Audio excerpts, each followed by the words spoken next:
एक बहुत ही अहम स्पीच जो कि army chief general Qamar Javed Bajwa ने की और इसको एक अलविदाई खिताब कहा गया। शोहदा के एक जो तकरीब थी उसमें स्पीच उन्होंने की। इसमें उन्होंने बहुत ही अहम बातें कर डाली, यानी माजी से लेकर और हाल तक अभी तक के बहुत से बड़े बड़े वाकयात पर उन्होंने बात की। उन्होंने जमहूरियत पे बात। इंडिया तो नहीं था जीता, वो तो बंगाली लिबरेशन की उनकी जंग थी, उसमें तो पार्टिसिपेट है तो रूस ने भी की थी, रूस के बैरी बेड़े आए थे, इंडिया ने भी की थी, लिबरेशन फाइट थी उनकी। वो ऐसा इंडिया तो नहीं जीता, लेकिन वो बंगाली पीपल जीते थे। कहा कि 1971 में जब पाकिस्तान जंग हारा था ना इंडिया से, तो हमेशा बहुत सारे लोग इसको इस्तेमाल करते हैं और ख्वाजा आसिफ ने भी किया और लोग भी करते हैं कि हमारी फौज नहीं लड़ पाई थी। तो जनरल बाजवा ने उसके कुछ हकायक बताए। उन्होंने कहा जी, एक तो 92,000 फौजी नहीं थे, सिर्फ 34,000 फौजी थे और वो भी बड़ी जिद्दारी से लड़े थे। नमस्कार दोस्तों, जय हिंद। देश की बात यूट्यूब चैनल में आप सबका स्वागत है।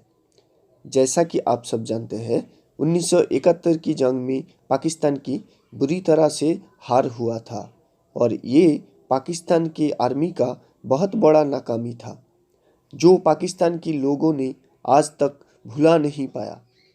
और पाकिस्तान की आर्मी चीफ जनरल बाजवा ने भी जाते जाते 1971 की जंग को फिर से याद किया। इसी बात पर पाकिस्तान की मीडिया पर और क्या चर्चा हो रहा है, आइए सुनते हैं। मोहतरम जनाब की जो तकरीर थी पूरी लतीफ़ों पे मुश्तमिल थी और जिस जुर्रत और बहादुरी का उन्होंने इजहार किया उस पर सभी हैरान हैं।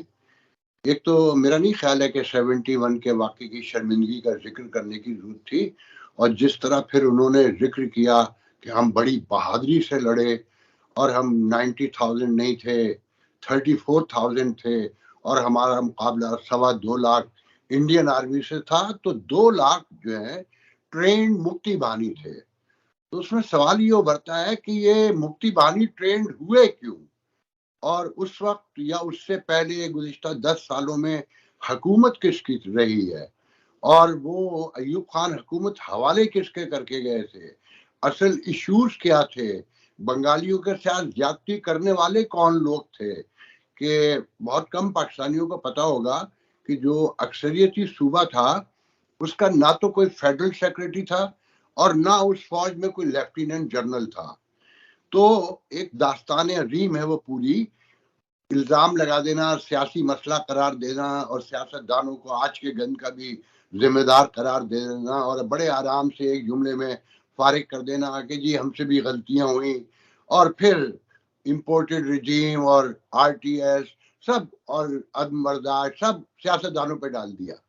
सबसे अहम बात तो ये है कि ये सियासतदान पैदा किसने किए, क्या ये जमीन से खुद उगे थे या इन्हें अवाम लेकर आई थी, वो इमरान खान हो, नवाज शरीफ हो, XYZ किसी का भी नाम लीजिए, ये सब इसी नर्सरी से आए हैं ना, इसी गेट नंबर 4 जो शेख रशीद कहता है इंक्लूडिंग हिम, सब वहीं से आए हैं।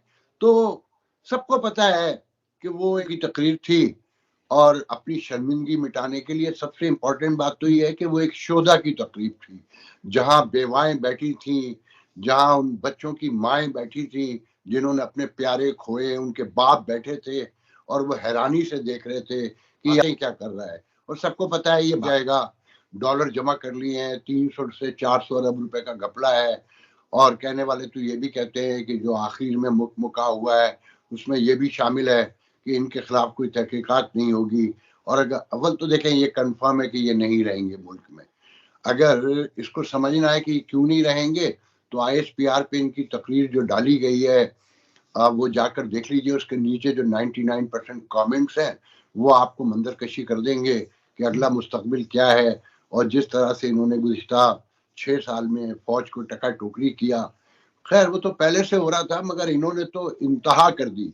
और अब ये कहना कि जनाब हम तो न्यूट्रल हो गए हैं और हमने रियलाइज कर लिया है, वो सारी चीज़ें आपके सामने हैं कि गुज़िश्ता 1-1.5 साल में जो इन्होंने किया है वो भी सबको पता है, सबको नज़र आ रहा है कि मिसिंग पर्सन अभी भी मौजूद हैं, अभी भी सियासतदानों को मैनिपुलेट किया जा रहा है, अब भी वही सारे काम हो रहे हैं, मगर ये कि अब ज्यादा ढिठाई आ गई है कि मानना नहीं।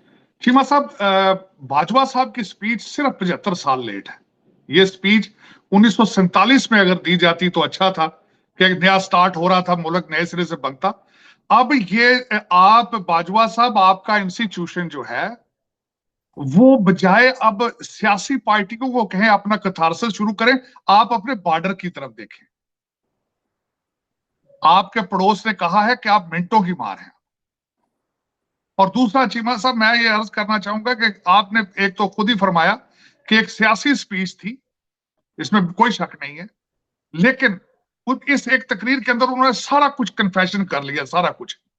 उन्होंने, अगर उनको देखा जाए कि सारी स्पीच क्या थी, उन्होंने कहा कि हम फैटअप से बचाते रहे हैं पाकिस्तान को। वो कहते हैं सऊदी अरब से रिलेशनशिप हम रखते हैं, इसका मतलब फॉरेन अफेयर भी सारा उनके हाथ में है, फाइनेंस फैटअप में भी सारा इन्वॉल्व वही है, रेकोडेक किस कहते हैं वो भी हमने बचाया सारा कुछ। इसका मतलब है सारा कुछ तो खुद करते रहे। सिर्फ उन्होंने ये कहा है कि पिछले साल फरवरी से इस अदारे ने कहा है हमने सियासत में नहीं रहना, लेकिन फरवरी तक मुल्क खत्म हो चुका है ऑलमोस्ट। फाइनेंशियल, डिफेंस, मोरालिटी, हर चीज खत्म हो चुकी है बाजवा साहब। और इसके जिम्मेदार जो है वो आपने खुद ही बता दिया कि आप जिम्मेदार हैं इस चीज के। अगर आपने वाकई ही अगर इसको आपने बैक फुट पर जाके पिछली सीट पर बैठना है तो गाड़ी चलाने के तो काबिल करके जाएं। अब मैं ये खासकर मैंने कई दफा कहा है आपको कि भुट्टो साहब किसके बरखुरदार थे? अयूब खान के थे।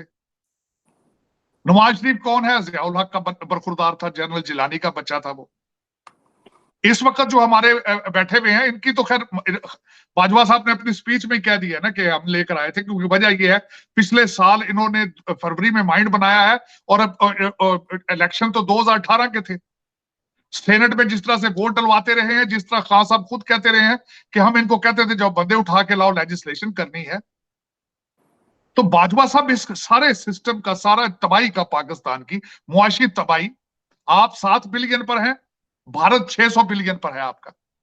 और आपने खास बाजवा साहब ने सख्त ज्यादती की है फौज के साथ और पाकिस्तानी लोगों का मजाक उड़ाया है। बाजवा साहब ने फरमाया है कि लोग हमारे ऊपर यहाँ पे क्रिटिसाइज करते हैं, भारत के अंदर फौज के ऊपर क्रिटिसाइज नहीं करते। बाजवा साहब को खुदा दा ना लो, वहां पे मुल्क 6 महीने में किसी को आप अपनी फौज से पूछे आर्मी चीफ का नाम बताएं तो वो नहीं बता सकेंगे इंडिया के आर्मी चीफ के बारे में।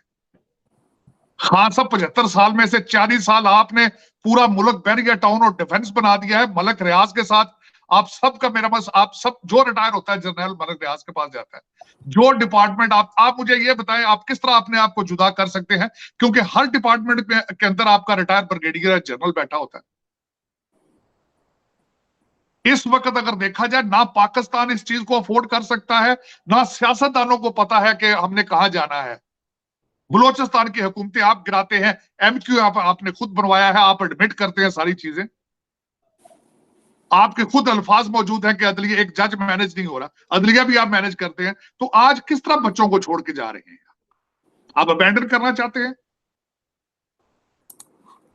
सरहदों के ऊपर इस वक्त आवाज आ रही है कि we are ready to take the Pakistan occupied Kashmir. और दूसरी बात ये मैं कहना चाहूंगा, 10 लाख की फौज है, आपका बजट कौन देगा? पहले तो आप सारा बजट ले जाते हैं जो पाकिस्तान का। आगे एटॉमिक एसेट्स को आप किस तरह मैनेज कर पाएंगे इतनी बड़ी फौज के बगैर? तो ये जो फार्मूला बाजवा साहब आपने दिया है, it's not practical, it's not practical.